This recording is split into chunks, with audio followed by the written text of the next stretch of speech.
Hello, everyone. Joe Soto here, and I have a special guest with me. I have Tom Hopkins, who's the really doesn't need any introduction, but I'm going to do it anyway. Tom, he's the best-selling author of one of my favorite books, which is How to Master the Art of Selling, that you wrote quite a while back. This is the 25th anniversary edition. I'm holding in my hands, Tom, and I can't say enough about how this played a part in my professional sales career very early on back in I know I still look like I'm in my 20s, but back in my 20s, when I was first starting out, there was literally a handful of books that were my Bibles for selling, and yours was one of them. And so I'm honored to have you here today, and we're going to talk. Thank you. We're going to talk social media and how that's changed. I had a social media agency for the past 3 years that's now kind of in my past. We now have an inbound marketing company that embraces some pieces of social media. We're very excited at Revenue Inbound to be doing some unique things out there. But I think we've got a hot topic here because I believe for social media to work, it takes humans to work it. And I think that there's there's a gap right now in the marketplace that you can help us clarify and get our heads wrapped around. So to start with, when you think of social media and all the doors that it's opened for how people can now connect with each other, what do you say to the new young sales professional, someone like myself, almost 20 years ago, coming out into the real world, if you will, who's really leaning on and believing that they can rely on social media to build relationships with prospects? And that's kind of the world they were raised in. What would you say to that person?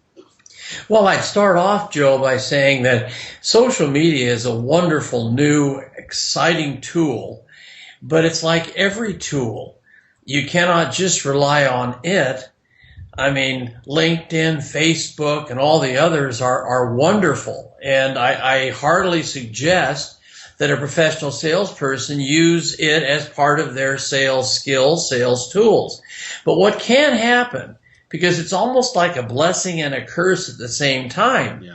It can be a blessing to establish relationships, a blessing to follow up with clientele, a blessing to really get your message out to more people. However, it's kind of like a good analogy would be a golf club analogy, meaning you have 14 clubs allowed in your bag, and you cannot make a lot of money in golf if you just rely on being a good driver.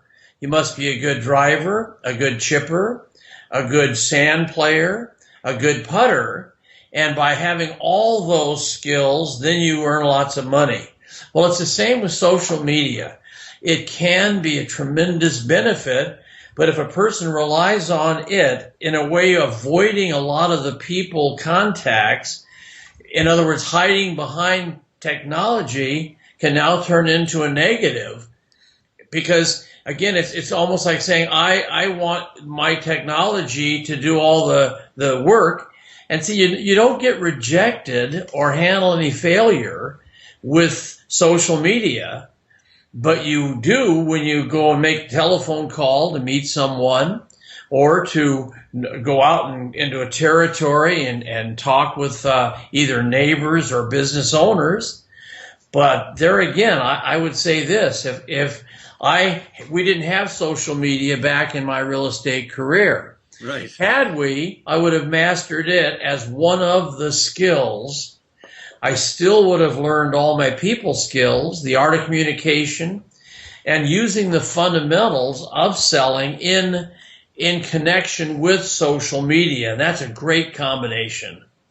Yeah, to think that, when you wrote your book that's sold over 1 million plus copies, it is heavy dosed in fundamental communication skills that I don't think they're teaching in schools any more today than they were back then.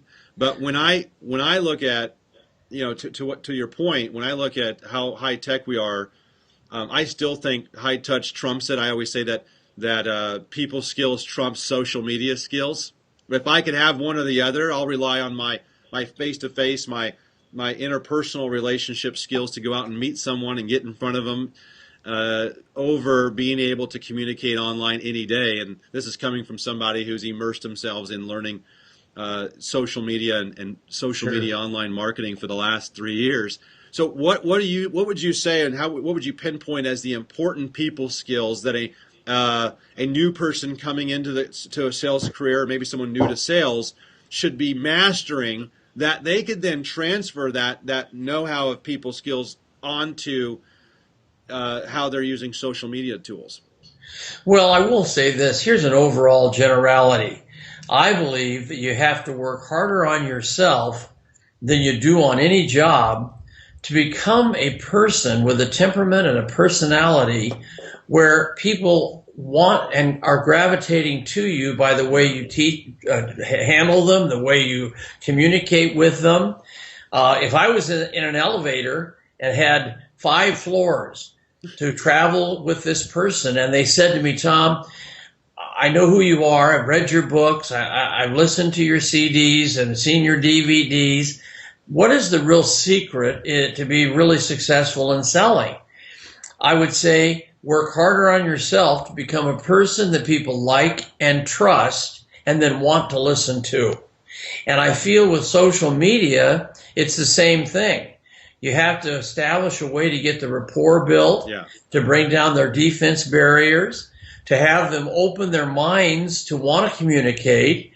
And again, you combine the people skills with high technology and social media, and now you've got a very powerful combination.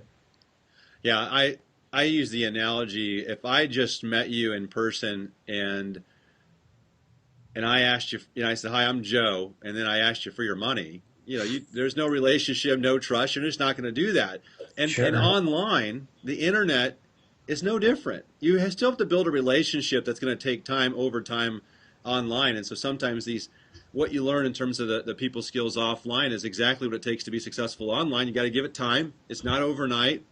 But somehow, I still see websites I've never been to, and then when I land on them, they're asking for my money right away, and there's no nurturing of a relationship there. And I think that's where it's changing. It's definitely changing, and that's where email marketing and blogging comes in, because it gives people an opportunity to communicate and stay in front of their customers in a way that's nurturing them along the way, not just saying, here, give me your money. And I think that's important. So in a world where I think we're overtrained on technology now, right? I'm seeing more training on how to use social media and how to use internet marketing than I am this stuff. So we're not as well trained in communication skills and human selling skills, right? So what do you say to sales leaders? What do they do to make sure that their people, their sales teams are well trained and well coached to be the best at what I think matters most, which is the human side of this business? Well, I also feel they have to realize that there are 3 key components to what you do, be it in person, be it on the internet, be it with social media. And I really believe that all of us are doing 3 things in the field of sales, regardless of the media. I think that we must educate people. I think many people are not aware they are educators as to the benefits of the product, not only features, but the benefits. Yeah. Then the second thing we do after there's education in this whole process is to motivate. Meaning I think we have to develop a way to motivate people to take action. And I look at motivation. This word is out there so strong today. Yeah. Well, I look at the word motivation, and to me it means the motive for an action. Yeah. Meaning, motivation is the motivation for why you're doing something. Like people come to my seminars, Joe, and the main reason is because they know they can increase their effectiveness, their skill level, and that combined with everything else, they make more money, have a better lifestyle, are happier, and fulfill their potential. So we have to educate, motivate, and the third ingredient is very important, and that is you have to have fun. Yeah, I love that. I think people want to enjoy the time they spend. One of the reasons why about every 6 minutes in a presentation, either live or even on all of my different books or CDs, I try to build in humor. Yeah. Because people can't sit. Our normal seminars, 6 hours long. Yeah, it's a long time. To sit and listen to someone for 6 hours, if it's boring, people are not going to be retaining material. They aren't going to be listening intently. So again, if I can educate and they feel they're getting information that'll make them a better person, if I can motivate them to do something at the end of the program, say, you can have all the excitement in the world. It's like the guy that's so enthusiastic, but he never leaves his home. Right. He's not going to do well. Right. But if you can wrap up that whole envelope where you educate people, motivate them to make a decision and take action, and then have them have fun in the process, that's when you've really got a powerful, I think, presentation. And this is social media advice, not just sales advice. That's what I love about it, because think about what we're trying to accomplish online. It isn't any different. This is congruent or consistent with what I've been saying for 3 years, having come out of the sales world myself, that social media is to be good at it, to get good at it, is just applying what you know offline that you've learned through sales or you learned through good communication training. And that's what's missing, is they haven't had it, some people, right? I've met people, I'll give you an example. I've met people at conferences, at social media conferences that I've tweeted with or I've connected with on LinkedIn, and you meet them in person and they can't even establish eye contact with you. They don't know how to give you a firm handshake. Really? Great. And I'm like, wait a minute, this person has no people skills in person, but online they made themselves appear something that they really weren't, and so you're not the full package. And educating people online about your products and services, and social media gives you an opportunity to do that. Motivating people to take action by using call to actions or giving people those action steps they can take, but to get them to retain it or to make you memorable and to keep that information ongoing, you've got to be entertaining. You've got to be fun. You know? So I'm sitting here taking notes on it because I think this isn't, I know you want to give sales advice, but this is social media advice. And it works both ways for people. But it's pretty hard to do those things online if you don't know how to do them offline. Very, very well put. Yeah.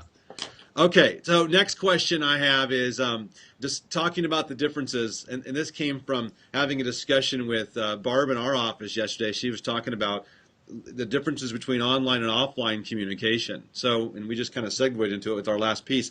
What advice would you give someone who's leaning on social media sites to start the conversation with prospects? And at what point should they put value in, hey, I'll give you put value in the face-to-face conversation or the phone conversation. For instance, we had a call this morning with someone, and it started online. It turned into a phone call, and I said, let's get in our car next week and drive up and see him. Now, I think where some sales professionals go wrong, and I own a professional service firm, right?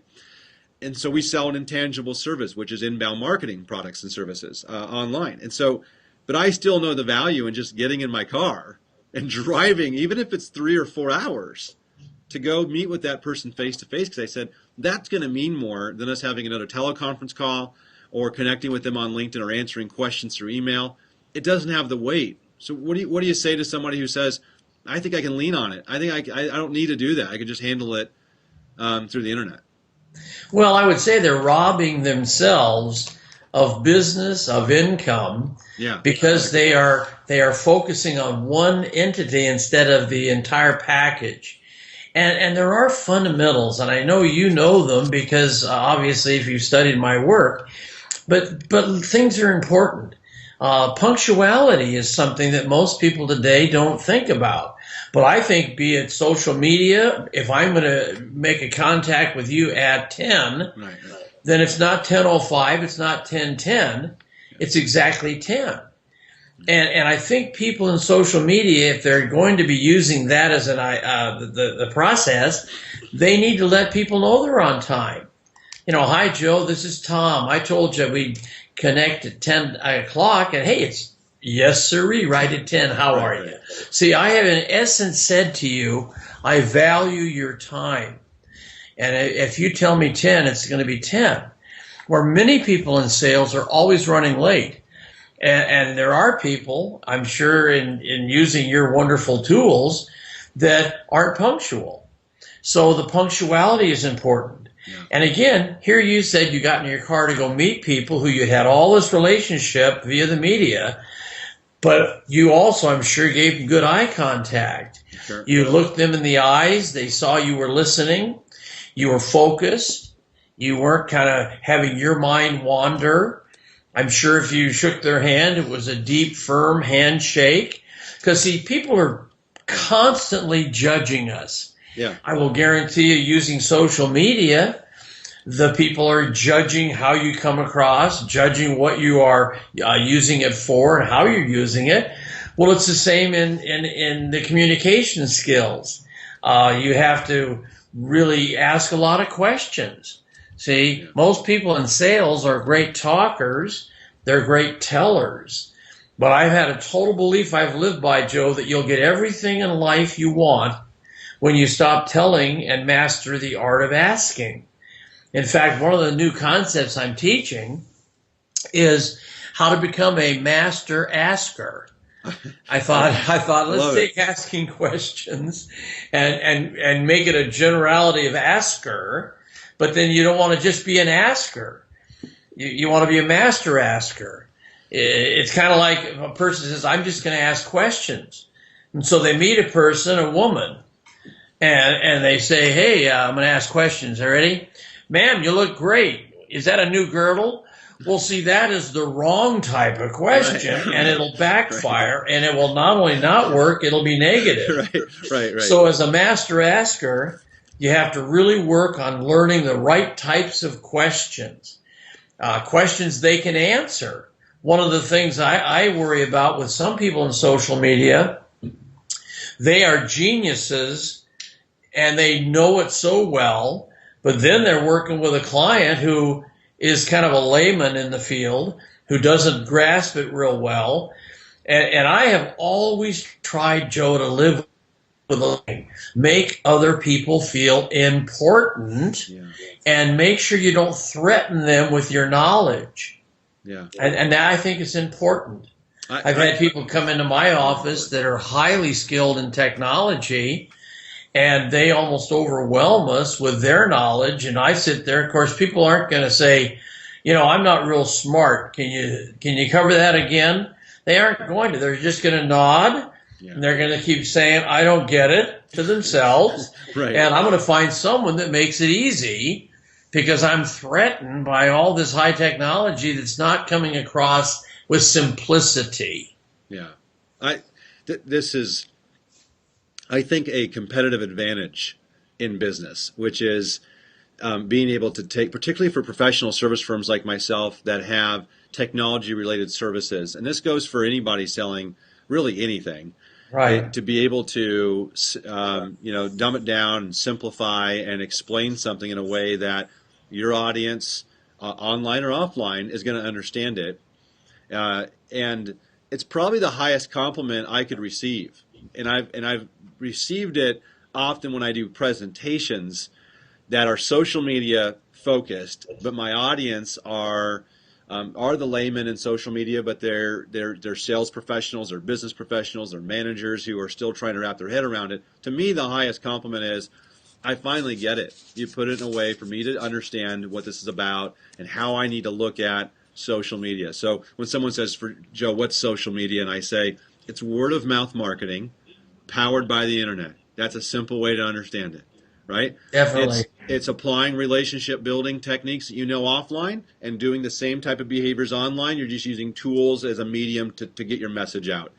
You can't sacrifice your communication skills and your people skills for what you're going to try and do online. That comes first. But I think today, and I've had the experience of working with the younger groups, the millennials coming out of school. They're high tech. I have a couple of sons in college, so I know this firsthand.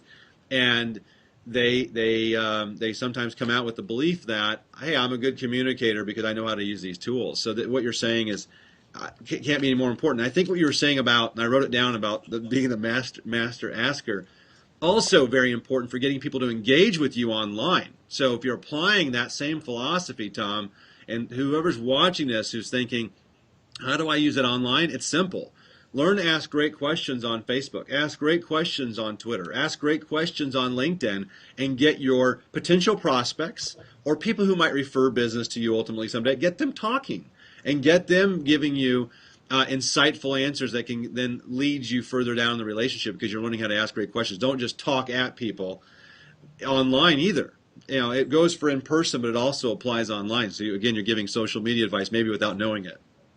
I definitely agree. I think, well, to give you an example, what you've done, Joe, for our little company here in Scottsdale, Arizona, has been worth so much.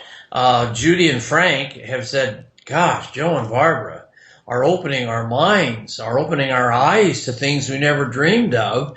And I said, good, well, this is the steps to the future. Yeah. And you can't fight change. You can't fight the future. But I still believe that you can combine the two. Oh, yeah. It's kind of like, years and years ago when I first started in the field of sales. I was probably one of the first people that became a fanatic at sending thank you notes. Yeah. Well, I think using the internet, you can do the same thing of thanking people. You can come up with some cute, clever little thank you messages that they will not only think are valuable and nice, but again, more rapport building, more I like you, trust you. That's right. Many people don't thank people today, but I wrote 10 professionally edited thank you notes, and people have access to them by going to our website, and they can just click in free resources. Yeah. And we will send them via the net resources that are totally free. Thank you notes, what phraseology to use, how to make the first contact. Yeah. And again, these are all strategies that have proven to work in the actual people skills, but they can work beautifully in social media as well. That's right. Well, I still think there's a lot of value in somebody getting a physical thank you card or thank you note from you. I agree. There's online tools, obviously, that can help you bridge that. But when somebody, I'll give you an example. I was at a conference 2-3 weeks ago in Chicago, and while I was there, I met a gentleman who had some services that he could definitely provide as a vendor to me that could help me. And it's here on my desk here, actually, the little thank you card. He sent this to me physically, and writes a little note in it, a handwritten note, right, which is so cool. Not enough people are doing this, right? But he did a handwritten note and said it was a pleasure meeting you at the event in Chicago. If there's anything I can do to assist you. Here's the kicker. I just threw it. He sent that card before he left the conference, because I got it the day after I got back. I mean, I just gotten back, and I'm like, wait a minute. He didn't go all the way back to Indiana and then mail it. He had these with him so he could be on top of it within a 24-hour period of meeting somebody. He was sending out a great to meet you card. I just think, because he could have went on Twitter. Sure. He could, I'm on everything in social media. He could have went on Google Plus. He could have went on LinkedIn and thanked me. Sure. But he did it in a personalized way, and I've kept it on my desk. You know how many other people's cards I have on my desk like this? No one. This guy. So he's going to stand out. What's so funny and wonderful is I tell my audiences that the handwritten thank you note has almost more importance and meaning today than it did back when I did it. Because back then, people started copying me. Right. When I was the top real estate agent in California, every other real estate agent would watch everything I did. So they started saying, this guy sends these little handwritten thank you notes. So they started doing it. And I believe today, no one's doing it. Right. Sure, you can do it verbally or you can do it on the internet. But I agree, be different. I've always tried, Joe, to teach people. Be special, be different, do things no one else is doing. And you'll not only build a relationship, but people will beat a path to your door to do business with you. Yeah. Yeah, I agree. One of the things that Barb in our office does is she'll send out, especially if she knows you drink coffee, these little thank you cards. It says thank you, Oh, and that's so it's great. Starbucks, right? So they get their little branding. But some people will move mountains to get a free drink at Starbucks for the cost that it is nowadays. But I just think that's terrific. So she'll do things like that. You're right. 15, 20 years ago may not have seemed so different, but today, that's like, well, I can tangibly go do something and go and get a cup of coffee, all thanks to our group. So I love that. So when you're thinking about how social media has helped or hurt the sales profession today, what would you say you would narrow it down to? Here's where it's helped the most. Which, for example, I'll preface it with my opinion. I think it helps with research and prospecting, and maybe you can add to that. And then where it hurts, maybe the middle part, where you can prospect and but you can't close on social media. I can't get somebody to send me a signed agreement through Facebook.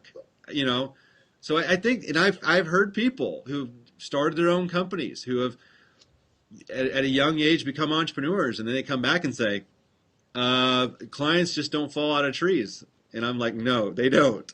Our most important skill set might be our ability to sell, not our ability to deliver services, although that's an important function of what we do, but it might be our ability to sell. What do you say to that?